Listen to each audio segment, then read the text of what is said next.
Hello everybody, welcome to episode 254 of Show Fever. Today we'll be going over My All by Niko DeMille.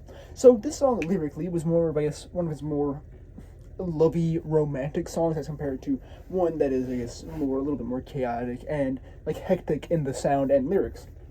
But it was done flawlessly. This song is a ballad of the generations. It is genuinely one of the best Niko DeMille songs, and it is not Niko DeMille's sound. It is something very different. We have not actually seen this type of song from him before. If I were to approximate it to any song that I've listened to before, I would say it sounds like a combination between Hotel California and there's a song called Burning House. I can't remember who the artist is. I remember my dad used to have a burnt CD. He put it in the thing, and it legit had Tobuscus Nugget Biscuit on it, and it had this song. It had like Time in a Bottle by Jim Croce.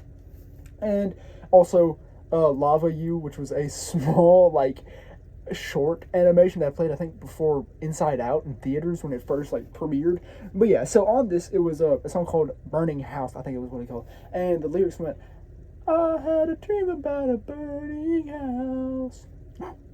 You were stuck inside, I couldn't get you out. Something like that.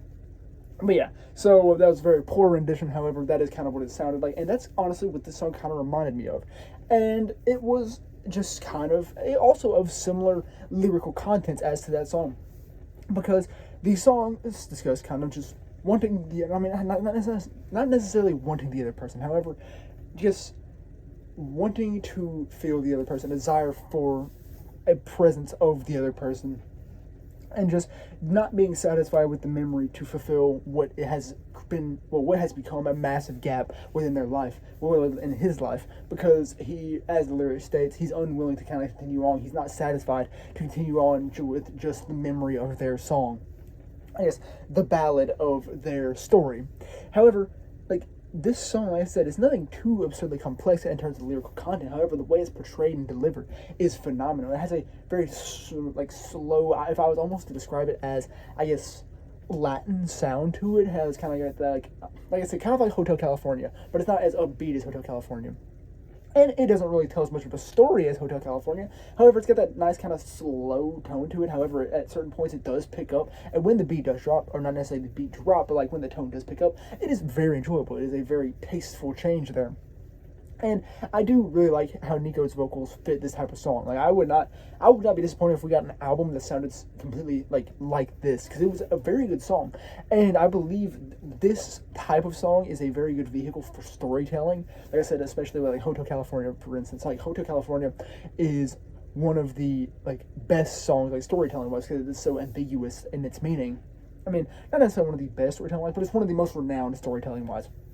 So I feel as if Niko could get a lot out of continuing to follow this theme. However, like I said, I don't as I've said prior, I don't necessarily like when Niko follows one continuous theme throughout multiple songs, because that is useful and it's good to build up those skills into the categories. However, having a lot of experimentation and, I guess, unpredictable factor to your music is a boon of unspeakable proportion, in my opinion, personally. I don't know why I concluded the personally part there. My apologies. But yeah. So I absolutely loved the lyrics and the beat music, whatever you want to call it, of this song, because it just conjoined phenomenally. Now, get onto the visualizer, the video, or whatever. It also fits the music very well. And Niko always finds a very, I guess, fitting visualizer. I mean, I know he probably makes the visualizer after. I really don't know how his creative process is. It'd be cool if he created a visualizer and then created a song to fit it, created the lyrics and the beat to fit it. However, I presume he makes the visualizer or video, whatever you want to call it, afterwards. Because that, I mean, I believe it'd probably just be more easy to create a song and then fit its tone with a video. Because the hard part is getting the, I guess, music laid out, getting the writing done, and then finding something to fit it visually would not be too much not too difficult, as since you know the emotions that you were trying to convey through the pen there, or the type, whatever you want to say. And I do really like how Niko does this, because like I said, the visualizers always fit them. This one was a kind of just alternate pictures and videos of a snowy landscape, and it's calm yet almost semi-turbulent nature, because of the nature of snow itself is very fitting, and I really did enjoy this. And all around, this song was just genuinely a great song, one of Niko DeMille's best pieces so far.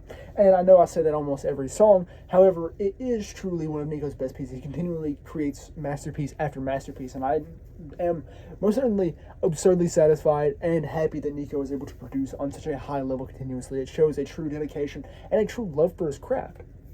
So yeah, that's all that really was for My All by Niko DeMille, and that's all we have for episode 254 of Shelf Review. So thank you very much for watching.